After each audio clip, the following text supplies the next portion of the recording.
ഒരു മുംബൈ സീരിയലിൽ ഇനി വരാനിരിക്കുന്ന നല്ലൊരു അടിപൊളി എപ്പിസോഡിൻ്റെ റിവ്യൂ ആണ് കേട്ടോ പറയുന്നത്. ഒരു ദിവസം വൈജയന്തി പതിവ് പോലെ ഓഫീസിലേക്ക് പോയിക്കൊണ്ടിരിക്കുന്ന സമയത്ത് ട്രാഫിക് ബ്ലോക്കിൽ പെടുന്നുണ്ട്. സമയത്ത് തന്നെ വൈജയെ കമല വിളിക്കുന്നുണ്ട്. കമലയോട് ബ്ലൂടൂത്തിലൂടെ സംസാരിച്ചു കൊണ്ടിരിക്കുവാണ്. കമലയോട് വീട്ടിലെ വിശേഷങ്ങളെല്ലാം പറഞ്ഞതിന് ശേഷം കമല അലീനയെ കുറിച്ച് ചോദിക്കുന്നുണ്ട്.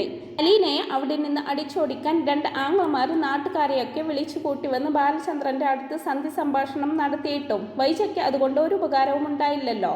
ബാലചന്ദ്രന്റെ വായിലിരിക്കുന്നത് കേട്ട് വാലും ചുരുട്ടി അവർ മടങ്ങിപ്പോയി എന്നല്ലാതെ അതുകൊണ്ട് ആർക്കും യാതൊരുവിധ പ്രയോജനവും ഉണ്ടായിട്ടില്ലല്ലോ. അതിന്റെ ദേഷ്യം ആവോളമുണ്ട് കേട്ടോ വൈജയന്തിക്ക്. പിന്നെ അലീനയെ കുറിച്ചുള്ള കുറ്റം മുഴുവനും ഉള്ളതും ഇല്ലാത്തതുമായിട്ടുള്ള എല്ലാ കാര്യങ്ങളും കമലയോട് എണ്ണിപ്പൊറുക്കി പറഞ്ഞുകൊണ്ടിരിക്കുമ്പോഴായിരിക്കും വൈജയുടെ കാറിന് മറുവശത്ത് മറ്റൊരു കാർ വന്ന് നിർത്തുന്നത്. പെട്ടെന്നെന്തോ ഒരു ആകർഷണത്തിൽ വൈജയുടെ ശ്രദ്ധ ആ കാറിലേക്ക് പോവുകയും കാറിലിരിക്കുന്ന സ്റ്റാൻലിയെ കാണുകയും ചെയ്യുന്നുണ്ട്. തരം മരവിപ്പോടെ ഞെട്ടിത്തിരിഞ്ഞ് നോക്കുന്ന വൈജയന്തി കാറിലിരിക്കുന്നത് സ്റ്റാൻലിയാണെന്ന് ഉറപ്പിക്കുന്നുണ്ട്. സ്റ്റാൻലിയെ കാണുന്നതും ഒന്നും മിണ്ടാനാവാത്തൊരവസ്ഥയിൽ തൊണ്ടയിലെ വെള്ളം വറ്റിയതുപോലെയൊക്കെ ഇരിക്കുവാണ് വൈജയന്തി. അതേസമയം അപ്പുറത്ത് നിന്ന് കമല ചോദിക്കുന്നുണ്ട്, എന്താ വൈജയ നീയൊന്നും മിണ്ടാത്തത്? ഞാൻ പറയുന്നതൊന്നും നീ കേൾക്കുന്നില്ലേ? കേൾക്കുന്നില്ലേ? എന്താ വൈജ നീ മിണ്ടാത്തതെന്നൊക്കെ കമല ഇങ്ങനെ വീണ്ടും വീണ്ടും ചോദിക്കുന്ന സമയത്ത് വൈജ പെട്ടെന്ന് അങ്ങ് ഫോൺ കട്ട് ചെയ്യുകയാണ്. സ്റ്റാൻലിയെ കണ്ടതോടുകൂടി വൈജ ആകെ മൊത്തത്തിൽ ബ്ലാങ്ക് ആയതുപോലെയാണ് ഇരിക്കുന്നത്. 23 വർഷങ്ങൾക്ക് ശേഷം സ്റ്റാൻലിയെ കാണുന്ന വൈജയന്തി ജീവിതത്തിൽ ഇനി ഒരിക്കലും തന്നെ ചതിച്ചിട്ട് പോയ അയാളുടെ മുഖം കാണരുതേ എന്നായിരുന്നു വൈജയന്തി ആഗ്രഹിച്ചിരുന്നത്. സ്റ്റാൻലി തന്നെ ചതിച്ചിട്ട് പോയി എന്നാണല്ലോ വൈജയന്തി ഇന്നും വിശ്വസിക്കുന്നത്. കൊണ്ട് തന്നെ അങ്ങനെ ഒരാളെ പെട്ടെന്ന് കണ്ടതിൻ്റെ ഒരു ഷോക്കിൽ എന്ത് ചെയ്യണമെന്നറിയാതെ ഇരിക്കുവാണ് വൈജയന്തി. അങ്ങനെ ട്രാഫിക് ബ്ലോക്കൊക്കെ മാറി വണ്ടികൾ പതിയെ നീങ്ങി തുടങ്ങുന്നതും വൈജ വണ്ടി എടുക്കാത്തത് കൊണ്ട് ബാക്കിൽ നിന്നും മറ്റുള്ള വണ്ടികളൊക്കെ ഹോൺ അടിക്കുന്നുണ്ട്. വൈജയന്തിക്ക് പെട്ടെന്ന് സ്ഥലകാല ബോധം വരികയും വണ്ടി എടുത്ത് നേരെ ഓഫീസിലേക്ക് പുറപ്പെടുകയും ചെയ്യുന്നുണ്ട്. ഓഫീസിൽ ചെന്നിരുന്നിട്ടും വൈജയന്തിക്ക് തൻ്റെ കണ്ണിൽ കണ്ട കാര്യങ്ങളൊന്നും മാഞ്ഞു പോകുന്നുണ്ടാവില്ല. ആകെ അസ്വസ്ഥതയോടെ അങ്ങോട്ടും ഇങ്ങോട്ടും നടക്കുവാണ് കേട്ടോ വൈജയന്തി. വർഷങ്ങൾക്ക് മുമ്പ് തന്നെ ചതിച്ചിട്ട് പോയ സ്റ്റാൻലിയെ കണ്ടതിൻ്റെ ഞെട്ടലിൽ തന്നെ ആയിരിക്കും വൈജ. സമയത്താണ് വൈജയുടെ ക്യാബിനിലേക്ക് അറ്റൻഡർ വന്നിട്ട്, മാഡത്തിനെ കാണാൻ ഒരാൾ വന്നിട്ടുണ്ട്, കുറച്ച് പേപ്പേഴ്സൊക്കെ ശരിയാക്കാനാണ്, ലോണിൻ്റെ കാര്യത്തിനാണെന്ന് തോന്നുന്നു എന്നെല്ലാം പറയുമ്പോൾ വൈജയന്തി പറയുന്നുണ്ട്, ശരി അയാളോട് കയറി വരാൻ പറയുന്നത്. അങ്ങനെ അയാൾ വൈജയുടെ റൂമിലേക്ക് കയറി വരുന്നുണ്ട്. എന്നിട്ട് പറയുന്നുണ്ട്, മാഡം ഞാൻ ഇന്നലെയും വന്നിരുന്നു, കുറച്ച് പേപ്പേഴ്സ് റെഡിയാക്കാനുണ്ട്, എനിക്കൊരു ബിസിനസ് തുടങ്ങാൻ അത്യാവശ്യമായിട്ട് കുറച്ച് ക്യാഷ് വേണം, അതിനുവേണ്ടി ലോൺ എടുക്കാനായിട്ടാണ് ഞാൻ ഇവിടേക്ക് വന്നതെന്നൊക്കെ പറയുന്നുണ്ട് അയാൾ. വൈജ അതിൻ്റെ പേപ്പറും മറ്റുള്ള കാര്യങ്ങളുമൊക്കെ ചോദിക്കുന്നുണ്ട്. പക്ഷെ അവർ പരസ്പരം ആരാണ് എന്നുള്ള കാര്യം തിരിച്ചറിയുന്നില്ല. വന്നിരിക്കുന്ന ആൾ സ്റ്റാൻലി ആയിരുന്നു. വൈജ സ്റ്റാൻലിയെ കണ്ടതിൻ്റെ മനപ്രയാസത്തിൽ പുറം തിരിഞ്ഞിരിക്കുന്നത് കൊണ്ട് തന്നെ വന്നിരിക്കുന്ന ആൾ സ്റ്റാൻലി ആണെന്നോ അവിടെ ഇരിക്കുന്ന ആൾ വൈജയന്തിയാണെന്നോ രണ്ടുപേർക്കും പരസ്പരം മനസ്സിലാവുന്നില്ല. പേപ്പറുകളെല്ലാം റെഡിയാക്കി തരാം, ലോൺ പാസ്സാവാൻ കുറച്ച് സമയമെടുക്കും, ആദ്യം ഇവിടെ നിങ്ങളുടെ ഒരു സൈൻ വേണമെന്നും പറഞ്ഞുകൊണ്ട് വൈജ തിരിഞ്ഞ് ആ പേപ്പറുകളെല്ലാം ലാലിശന്റെ കയ്യിലേക്ക് കൊടുക്കുന്ന സമയത്തായിരിക്കും ആ നിൽക്കുന്നത് സ്റ്റാൻലി ആണെന്ന് ഒരു ഞെട്ടലോടെ വൈജ തിരിച്ചറിയുന്നത്. സ്റ്റാൻലിയും അതുപോലെ തന്നെ വൈജയെ കൺമുന്നിൽ കണ്ടതിൻ്റെ ഒരു ഷോക്കിൽ തന്നെ ആയിരിക്കട്ടോ നിൽക്കുന്നത്. ഇത്രയും വർഷങ്ങൾക്ക് ശേഷമാണ് സ്റ്റാൻലിയും വൈജയെ കാണുന്നത്. രണ്ടുപേരും പരസ്പരം മുഖത്തോട് മുഖം നോക്കി ഞെട്ടലോടെയായിരിക്കും നിൽക്കുന്നത്. പെട്ടെന്ന് തന്നെ വൈജയുടെ കയ്യിൽ നിന്നും ആ ഫയലുകളൊക്കെ താഴേക്ക് വീഴുന്നുണ്ട്. സ്റ്റാൻലിയും വൈജയെ കണ്ടതിൻ്റെ ആ ഒരു ആഘാതത്തിൽ ഇങ്ങനെ ഇരിക്കുവാണ്. കാരണം താൻ ചതിച്ചിട്ട് പോയി എന്നാണ് വൈജ ഇത്രയും നാളായിട്ടും വിചാരിച്ചിരിക്കുന്നത്. എത്ര കാലം കഴിഞ്ഞാലും എന്നെങ്കിലും ഒരിക്കൽ വൈജയെ കാണുകയാണെങ്കിൽ തൻ്റെ നിരപരാധിത്യം തെളിവ് സഹിതം അവളെ ബോധ്യപ്പെടുത്തണം എന്നുള്ളൊരു മാനസികാവസ്ഥയിലായിരുന്നു സ്റ്റാൻലി. കാരണം ഒരിക്കലും പിരിയാൻ കഴിയാത്ത വിധം പരസ്പരം അത്രത്തോളം സ്നേഹിച്ചിരുന്നവരായിരുന്നല്ലോ അവർ രണ്ടുപേരും. അതുകൊണ്ട് തന്നെ വൈജയെക്കുറിച്ച് ഒരുപാട് അന്വേഷിച്ചിട്ടും വൈജയെക്കുറിച്ച് ഒരു വിവരവും കിട്ടിയിട്ടില്ലായിരുന്നു അദ്ദേഹത്തിന്. അതുകൊണ്ട് തന്നെ കൺമുന്നിൽ വൈജയെ കണ്ടതോടുകൂടി ഒരു തരം വല്ലാത്ത ഭാവത്തോടു കൂടിയാണ് സ്റ്റാൻലി നിൽക്കുന്നത്. വൈജയന്തിയാണെങ്കിലോ സ്റ്റാൻലിയോടുള്ള ദേഷ്യവും അമർഷവും എല്ലാം ഒതുക്കിയാണ് അവിടെ നിൽക്കുന്നത്. പെട്ടെന്ന് തന്നെ സ്റ്റാൻലി വൈജയെ ഒന്ന് നോക്കിയിട്ട് അവിടെ നിന്ന് ഇറങ്ങി പോകുന്നുണ്ട്. അതേസമയം അറ്റൻഡർ വന്നിട്ട് ചോദിക്കുന്നുണ്ട്, ഈ സാറിന് ഇതെന്ത് പറ്റി? മാഡത്തിനും ഇതെന്ത് പറ്റി? മാഡത്തിൻ്റെ കയ്യിൽ നിന്നും ഫയലെല്ലാം താഴെ പോയല്ലോ എന്ന് പറഞ്ഞുകൊണ്ട് അതെല്ലാം പൊറുക്കിയെടുത്തുകൊണ്ട് സ്റ്റാൻലിയുടെ പിന്നാലെ ചെല്ലുന്നുണ്ട് അറ്റൻഡർ. സ്റ്റാൻലിയെ അറ്റൻഡർ പിറകിൽ നിന്നും വിളിക്കുന്നുണ്ട്, സർ എന്താ പറ്റിയത് സർ? ലോണൊന്നും റെഡി ആയില്ലേ? മാഡം എന്തെങ്കിലും പറഞ്ഞോ? മാഡം കുറച്ച് ദേഷ്യക്കാരിയാണ് സർ, ഒന്നും വിചാരിക്കരുതെന്നൊക്കെ പറയുമ്പോൾ അദ്ദേഹം പറയുന്നുണ്ട്, ഏയ് അതൊന്നുമല്ല, എനിക്ക് 1-2 പേപ്പേഴ്സ് കൂടി റെഡിയാക്കാനുണ്ട്, ഞാൻ പോയിട്ട് അതുകൂടി റെഡിയാക്കിയിട്ട് പിന്നീട് എപ്പോഴെങ്കിലും വരാമെന്ന് പറഞ്ഞുകൊണ്ട് അവിടുന്ന് പോകുവാണ് കേട്ടോ സ്റ്റാൻലി. ആ സമയത്ത് അറ്റൻഡർ വിചാരിക്കുന്നുണ്ട്, ഇതെന്ത് പറ്റി? ഇവർ രണ്ടുപേരും അങ്ങോട്ടും ഇങ്ങോട്ടും കണ്ടതിന് ശേഷമാണല്ലോ ഇങ്ങനെയൊക്കെ സംഭവിച്ചത്. ആ എന്തെങ്കിലും ആവട്ടെ, അവരായി അവരുടെ പാടായി, നമുക്കെന്താ ഇതിലൊക്കെ കാര്യമെന്നും പറഞ്ഞുകൊണ്ട് അറ്റൻഡർ അവിടെ നിന്ന് തിരിച്ചു പോകുന്നുണ്ട്. വൈജയാണെങ്കിൽ സ്റ്റാൻലിയെ കണ്ടതിന്റെ ആഘാതത്തിൽ നിന്നും ഇപ്പോഴും മുക്തിയായിട്ടുണ്ടാവില്ല. തനിക്കിതെന്ത് പറ്റി? അയാളെ ഒന്ന് കണ്ടെന്ന് കരുതി താൻ എന്തിനാ ഇങ്ങനെ പാനിക്കാവുന്നത്? വർഷങ്ങൾക്ക് മുമ്പ് പരിചയമുണ്ടായിരുന്ന ഒരാളെ അത്രമാത്രം കരുതിയാൽ മതി. പിന്നീട് അയാൾക്ക് അയാളുടെ വഴി, തനിക്ക് തൻ്റെ വഴി. കാലങ്ങൾ ഒരുപാട് കടന്നുപോയി. ഇനിയും താൻ അതേക്കുറിച്ച് ചിന്തിക്കേണ്ട കാര്യമില്ല. എന്തായാലും വീട്ടിൽ പോയി റെസ്റ്റ് എടുക്കാമെന്നൊക്കെ ചിന്തിച്ച് വൈജയന്തി ബാങ്കിൽ നിന്നും ലീവ് എടുത്ത് നേരെ വീട്ടിലേക്ക് ഇറങ്ങുന്നുണ്ട്. ബാങ്കിൽ നിന്നും ഇറങ്ങിയ വൈജ തൻ്റെ കാറിനടുത്തേക്ക് നടക്കുമ്പോഴായിരിക്കും സ്റ്റാൻലി അവിടെ തന്നെ കാത്തുന്നത് പോലെ നിൽക്കുന്നത് വൈജ ശ്രദ്ധിക്കുന്നത്. വൈജ അതൊന്നും ശ്രദ്ധിക്കാത്ത മട്ടിൽ തൻ്റെ കാർ എടുക്കാൻ തുടങ്ങുന്നതും സ്റ്റാൻലി അവളുടെ അടുത്തേക്കായിട്ട് വരുന്നുണ്ട്. വൈജെ, എനിക്ക് നിന്നോട് കുറച്ച് കാര്യങ്ങൾ സംസാരിക്കാനുണ്ട്, നീ അത് കേട്ടേ പറ്റൂ എന്നൊക്കെ പറയുമ്പോൾ ദേഷ്യത്തോടെ വൈജയന്തി അയാളെ നോക്കുവാണ്. നിങ്ങൾക്ക് നാണമില്ലേ ഇനിയും എൻ്റെ പിറകെ ഇങ്ങനെ നടക്കാൻ? ഒരിക്കൽ എന്നെ ചതിച്ചിട്ട് പോയി. അതിനുശേഷം ഒരിക്കൽ പോലും എൻ്റെ മരണം വരെ നിങ്ങളുടെ മുഖം കാണാൻ ഇടയാകരുതെന്ന് കരുതിയാണ് ഞാൻ ജീവിച്ചത് അത്രയും. പക്ഷെ എനിക്കിപ്പോൾ നിങ്ങളുടെ മുഖം കാണേണ്ടി വന്നു. നിങ്ങൾ എന്തിനാണ് ഇപ്പോൾ എൻ്റെ അടുത്തേക്ക് വന്നത്? സ്വസ്ഥമായിട്ടുള്ള ഒരു കുടുംബ ജീവിതത്തിലാണ് ഇപ്പോൾ ഞാൻ. നിങ്ങൾക്ക് എന്താണ് ഇനിയും എന്നോട് പറയാനുള്ളത്? ഒരു കാലത്ത് ഞാൻ നിങ്ങളെ സ്നേഹിച്ചിരുന്നു, എൻ്റെ ജീവനേക്കാൾ അധികം. അതൊക്കെ ഓർത്തിട്ട് ഇപ്പോൾ എനിക്ക് എന്നോട് തന്നെ വെറുപ്പ് തോന്നുന്നുണ്ട്. അന്ന് ഞാൻ സ്നേഹിച്ചതിൻ്റെയൊക്കെ ഇരട്ടിയായിട്ട് എനിക്ക് നിങ്ങൾ തിരിച്ചു തരികയും ചെയ്തു. കഴിഞ്ഞു പോയതൊന്നും ഇനി എന്നെ ഓർമ്മിപ്പിക്കരുത്. അതൊന്നും എനിക്ക് ഒരിക്കലും മറക്കാനോ പൊറുക്കാനോ പറ്റുന്ന കാര്യങ്ങളല്ല. ആരോരും തുണയില്ലാതിരുന്ന എന്നെ ഉപേക്ഷിച്ച് പോയിട്ടും ചതിച്ചിട്ട് പോയിട്ടും ഇനിയും എന്തിനാണ് നിങ്ങൾ എന്നെ കാണുന്നത്? ഇനിയും എന്താണ് നിങ്ങൾക്ക് എന്നോട് പറയാനുള്ളതെന്നൊക്കെ ചോദിക്കുവാണ് വൈജ. വൈജെ, എനിക്ക് പറയാനുള്ളത് നീ ഒന്ന് കേൾക്കണം. നിന്റെ മാനസികാവസ്ഥ എനിക്ക് മനസ്സിലാകും.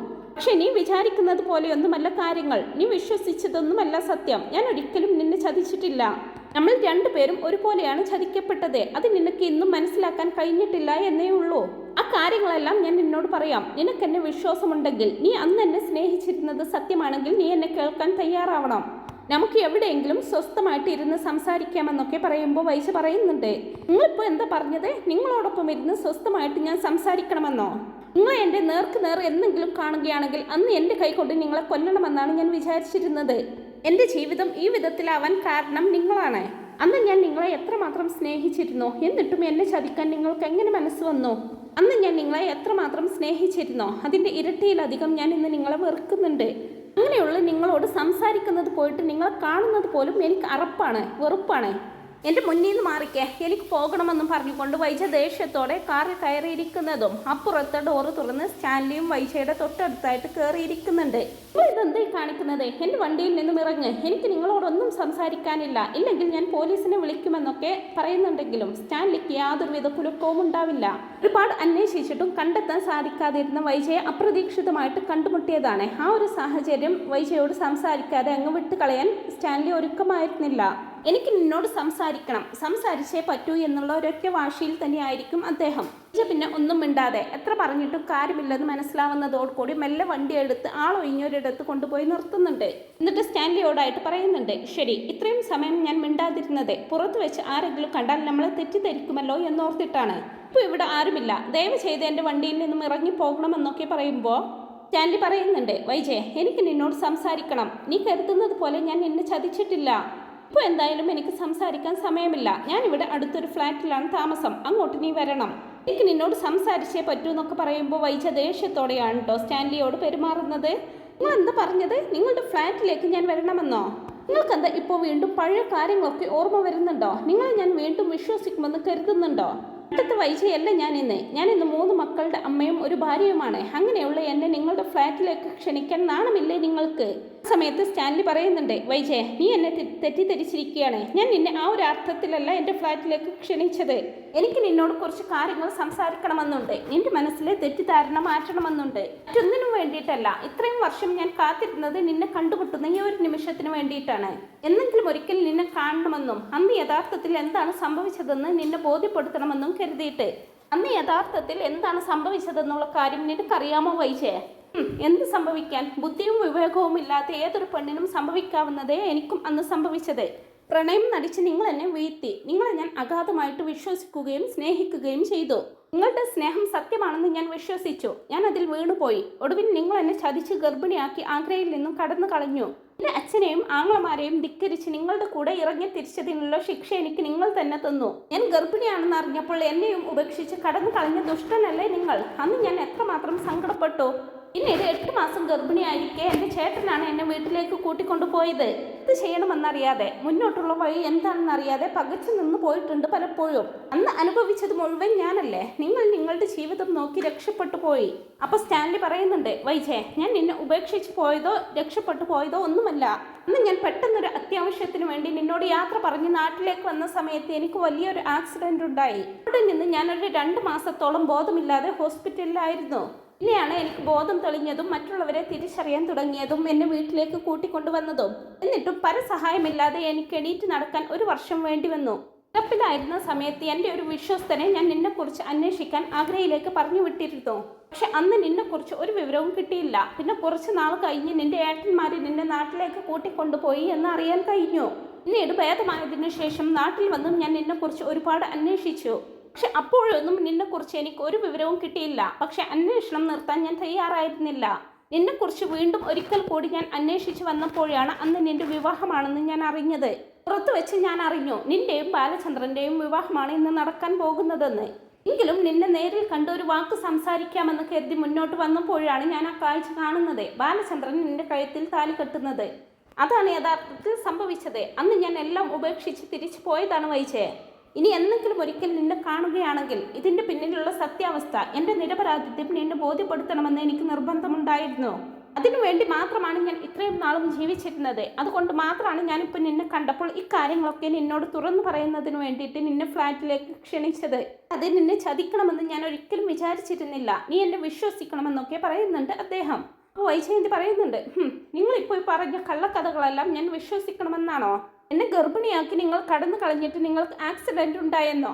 അതുകൊണ്ട് നിങ്ങൾക്ക് എൻ്റെ അടുത്തേക്ക് വരാൻ പറ്റിയില്ലെന്നോ? എന്നെ അന്വേഷിക്കാൻ പറ്റിയില്ലെന്നോ? ഈ നുണക്കഥകളൊക്കെ ഞാൻ വിശ്വസിക്കണമല്ലേ? എന്തൊക്കെ കള്ളങ്ങളായി പറഞ്ഞു കൂട്ടുന്നത്? ഒരു കള്ളം മറക്കാൻ 1000 കള്ളങ്ങൾ പറയേണ്ടി വരും. എന്നോട് എന്തൊക്കെ പറഞ്ഞിരുന്നാലും ഞാൻ ഇനി നിങ്ങളെ വിശ്വസിക്കാൻ പോകുന്നില്ല. എന്ത് തന്നെ പറഞ്ഞാലും അതൊന്നും ഞാൻ ഇനി വിശ്വസിക്കാൻ പോകുന്നില്ല. ഞാൻ എന്തുമാത്രം നിങ്ങളെ സ്നേഹിച്ചിരുന്നു, നിങ്ങളുടെ കുഞ്ഞിന് ജന്മം നൽകാൻ ആഗ്രഹിച്ചിരുന്നു. പക്ഷെ നിങ്ങൾ എന്നെ ചതിച്ചിട്ട് പോയി. കാത്തിരുന്ന ആ കുഞ്ഞും എനിക്ക് നഷ്ടപ്പെട്ടു. അതോടുകൂടി എൻ്റെ ജീവിതവും തീർന്നു. ഞാൻ മറ്റൊരാളായി തീർന്നു എന്നൊക്കെ പറയുവാണ് വൈജയന്തി. ആ സമയത്ത് സ്റ്റാൻലി ചോദിക്കുന്നുണ്ട്, വൈജെ, ഇത്രയും നാളായിട്ടും എനിക്കറിയാത്തൊരു കാര്യമാണത്. നീ അന്ന് നമ്മുടെ കുഞ്ഞിനെ പ്രസവിച്ചിരുന്നോ? നമുക്ക് മോളാണോ മോനാണോ? അതോ നിന്റെ ആങ്ങളമാരും അച്ഛനും കൂടി ആ കുഞ്ഞിനെയും കൊന്നുകളഞ്ഞോ? എനിക്കറിയാം എന്തോ സംഭവിച്ചിട്ടുണ്ടെന്ന്. വൈജെ, അന്ന് യഥാർത്ഥത്തിൽ സംഭവിച്ചത് എന്താണെന്ന് എന്നോട് പറ. എനിക്കെൻ്റെ കുഞ്ഞിനെ കാണണം. ആ കുഞ്ഞ് ജീവനോടെ ഉണ്ടോ ഇല്ലയോ? സമയത്ത് വൈജ ഒരു പുച്ഛത്തോടെ പറയുന്നുണ്ട്, നിങ്ങളുടെ കുഞ്ഞോ? നിങ്ങൾക്ക് നാണമില്ലേ നിങ്ങളുടെ കുഞ്ഞെന്ന് പറയാൻ? എന്നെ ചതിച്ച് നിങ്ങൾ കടന്നു കളഞ്ഞതോടുകൂടി ഞാനും നിങ്ങളുമായിട്ടുള്ള എല്ലാ ബന്ധങ്ങളും അവസാനിച്ചു. അതിനുശേഷം നിങ്ങൾക്കൊരു കുഞ്ഞുണ്ടായെന്നോ? ആ കുഞ്ഞിനെ കുറിച്ച് അന്വേഷിക്കാനോ നിങ്ങൾ വരണ്ട. ഇതിന് എന്തെങ്കിലും സംഭവിച്ചോട്ടെ, അതൊക്കെ എന്തിനും ഞാൻ നിങ്ങളോട് പറയണം? എൻ്റെ ജീവിതത്തിൽ ഇപ്പോൾ നടന്നുകൊണ്ടിരിക്കുന്ന എല്ലാ പ്രശ്നത്തിനും കാരണം നിങ്ങൾ ഒറ്റൊരുത്തനാണ്. സമയത്ത് ഞാൻ എൻ്റെ അച്ഛനോടും അമ്മയോടും ആങ്ങളമാരോടും കാല് പിടിച്ച് പറഞ്ഞതാണ് എനിക്കിനി ഒരു വിവാഹം വേണ്ടെന്നും ഞാൻ എങ്ങനെയെങ്കിലും ജീവിച്ചോളാമെന്നും. പക്ഷെ അവരത് കേൾക്കാതെ അവരുടെ വാശിപ്പുറത്ത് ബാലചന്ദ്രനെ കൊണ്ട് എൻ്റെ വിവാഹം നടത്തി. അതിനുശേഷം ഞാൻ നിങ്ങളുടെ കാര്യങ്ങളെല്ലാം മറന്നതായിരുന്നു. ഞങ്ങൾ സന്തോഷത്തോടു കൂടി ജീവിച്ചു വരികയായിരുന്നു. ഇതിൽ എനിക്ക് 3 കുഞ്ഞുങ്ങളും ഉണ്ടായി. എത്ര സന്തോഷത്തോടു കൂടിയായിരുന്നു ഞങ്ങൾ ജീവിച്ചിരുന്നത്. പക്ഷെ ഇപ്പോൾ മറ്റൊരുവൾ ഞങ്ങൾക്കിടയിലേക്ക് കടന്നു വന്നിട്ടുണ്ട്. അതോടുകൂടി എൻ്റെ ജീവിതം താറുമാറായി. ഇപ്പോൾ ബാലചന്ദ്രന് എന്നെ വേണ്ട, എല്ലാറ്റിനും അവൾ മതി. എനിക്കറിയില്ല ഇനി എൻ്റെ ജീവിതം എങ്ങനെയാകുമെന്ന്, എങ്ങനെയാണ് മുന്നോട്ട് പോയിക്കൊണ്ടിരിക്കുന്നതെന്ന്. ഒറ്റൊരുത്തനാണ് ഇതിനെല്ലാം കാരണം. നിങ്ങളെ സ്നേഹിച്ചതിന് എനിക്ക് കിട്ടിയ ശിക്ഷയാണ് ഇതെന്നും പറഞ്ഞുകൊണ്ട് പൊട്ടിക്കരയുവാണ് വൈജയന്തി. സമയത്ത് സ്റ്റാൻലി വീണ്ടും ചോദിക്കുന്നുണ്ട്, വൈജെ, നീ എന്തെങ്കിലും ഒന്ന് പറ. എവിടെയാണ് നമ്മുടെ കുഞ്ഞ്? നീ നമ്മുടെ കുഞ്ഞിനെ പ്രസവിച്ചില്ലേ? ആ കുഞ്ഞിപ്പോൾ എവിടെയാണ്? നീ അതിനെ വല്ല അനാഥാലയത്തിലും ഏൽപ്പിച്ചോ എന്നൊക്കെ ചോദിക്കുന്നുണ്ട്. ഒന്നും മിണ്ടാതെ ദേഷ്യത്തോടെ സ്റ്റാൻലിയെ തന്നെ നോക്കുവാണ്. എൻ്റെ കുഞ്ഞിനെ ഒരു നോക്ക് കാണാനുള്ള അവകാശമെങ്കിലും എനിക്കില്ലേ വൈജെ? പറ വൈജെ, എൻ്റെ കുഞ്ഞ് എവിടെയാണെന്നൊക്കെ ചോദിക്കുമ്പോൾ നിങ്ങളുടെ കുഞ്ഞോ? ആര് പറഞ്ഞു അത് നിങ്ങളുടെ കുഞ്ഞാണെന്ന്? എന്നെ ചതിച്ചിട്ട് കടന്നു കളഞ്ഞ നിങ്ങൾക്ക് കുഞ്ഞോ? നിങ്ങൾക്ക് നാണമില്ലേ അതിനെപ്പറ്റി അന്വേഷിക്കാൻ? ഇത്രയും നാളും ആ കുഞ്ഞ് എവിടെയാണെന്നോ ഞാൻ എവിടെയാണെന്നോ നിങ്ങൾ അന്വേഷിച്ചിട്ടുണ്ടോ? നിങ്ങൾക്ക് ആക്സിഡന്റ് പറ്റിയതിന് ശേഷം നിങ്ങൾ ആഗ്രയിൽ വന്നെന്ന് പറഞ്ഞു. നിങ്ങൾ അങ്ങനെ എന്നെ അന്വേഷിച്ച് അവിടെ വന്നിരുന്നെങ്കിൽ അത് ഞാൻ അറിയുമായിരുന്നു. അല്ലെങ്കിൽ നിങ്ങൾക്ക് എന്നെ അന്വേഷിച്ച് വീട്ടിലേക്ക് വരാമായിരുന്നല്ലോ. നിങ്ങൾ ഈ പറയുന്നതെല്ലാം നുണക്കഥയാണ്. നിങ്ങൾ നിങ്ങളുടെ സന്തോഷം മാത്രം നോക്കി എന്നെ ഉപേക്ഷിച്ച് കടന്നു കളഞ്ഞത് തന്നെയാണ്. ഇപ്പോൾ നിങ്ങൾ നല്ലതാണെന്ന് കാണിക്കാനായിട്ട് ഒരു കഥ മെനഞ്ഞുണ്ടാക്കി വന്നിരിക്കുക. ഇങ്ങനെ നിങ്ങൾക്ക് ഇതിനൊക്കെ സാധിക്കുന്നോ? എനിക്ക് നിങ്ങളെ കാണുന്നത് പോലും വെറുപ്പാണ്. എന്നിട്ടാണ് നിങ്ങളുടെ ഒരു കുഞ്ഞ്, ആ കുഞ്ഞ് എവിടെയാണെന്ന് പറയാൻ പോലും എനിക്ക് മനസ്സില്ലെന്ന് പറഞ്ഞുകൊണ്ട് വൈജയന്തി ദേഷ്യത്തോടെ കാർ ഓടിച്ച് അവിടെ നിന്നങ്ങ് പോവുകയാണ്. സ്റ്റാൻലി ആണെങ്കിൽ വൈജ പോയ വഴിയെ നോക്കി ഇങ്ങനെ വിഷമത്തോടെ നിൽക്കുവാണ്. സമയത്ത് സ്റ്റാൻലി ഇങ്ങനെ ചിന്തിക്കുന്നുണ്ട്, എൻ്റെ കുഞ്ഞ് ഇപ്പോൾ വൈജയന്തിയുടെ കൂടെ ആയിരിക്കുവോ, അതോ അതിന് പ്രസവിക്കുന്നതിന് മുമ്പേ തന്നെ വയറ്റിൽ വെച്ച് ഇല്ലാതാക്കി കളഞ്ഞിരിക്കുവോ? ഒന്നും അറിയാൻ പറ്റുന്നില്ലല്ലോ. എന്തായാലും ദൈവനിശ്ചയമായിരിക്കും ഞാനും അവളും തമ്മിൽ വേർപിരിയാൻ കാരണം. നിങ്ങളുടെ കുഞ്ഞിപ്പോൾ ജീവിച്ചിട്ടുണ്ടെങ്കിൽ ബാലചന്ദ്രൻ ആ കുഞ്ഞിനെ അംഗീകരിച്ച് കാണുമോ, അതോ ആ കുഞ്ഞിനെ പ്രസവിച്ചയുടനെ എവിടെയെങ്കിലും കൊണ്ട് കളഞ്ഞു കാണുമോ? ആ കുഞ്ഞ് ഏതെങ്കിലും അനാഥാലയത്തിലായിരിക്കുമോ? അതോ ബാലചന്ദ്രൻ ഇനി ഈ കാര്യങ്ങളെല്ലാം അറിഞ്ഞതിന് ശേഷമായിരിക്കുമോ വൈജയന്തിയെ വിവാഹം കഴിച്ചത്? വൈജയന്തി പ്രസവിച്ച തൻ്റെ കുഞ്ഞിനെ സ്വന്തം മകളെ പോലെയോ മകനെ പോലെയോ ബാലചന്ദ്രൻ സ്നേഹിക്കുന്നുണ്ടാവുമോ? ഇങ്ങനെയുള്ള കാര്യങ്ങളെല്ലാം ആലോചിച്ചുകൊണ്ട് എന്ത് ചെയ്യണമെന്നറിയാതെ നിൽക്കുവാണ് സ്റ്റാൻലി. ഇനി വളരെ ഇൻട്രസ്റ്റിംഗ് ആയിട്ടുള്ള എപ്പിസോഡുകളൊക്കെയാണ് കേട്ടോ ഇനി വരാനായിട്ട് പോകുന്നത്. ഈ ഒരു റിവ്യൂ നിങ്ങൾക്ക് ഇഷ്ടപ്പെട്ടെങ്കിൽ വീഡിയോ ഒന്ന് ലൈക്ക് ചെയ്യാനും ചാനലൊന്ന് സബ്സ്ക്രൈബ് ചെയ്ത് സപ്പോർട്ട് ചെയ്യാനും മറക്കല്ലേ friends. Thanks for watching my video.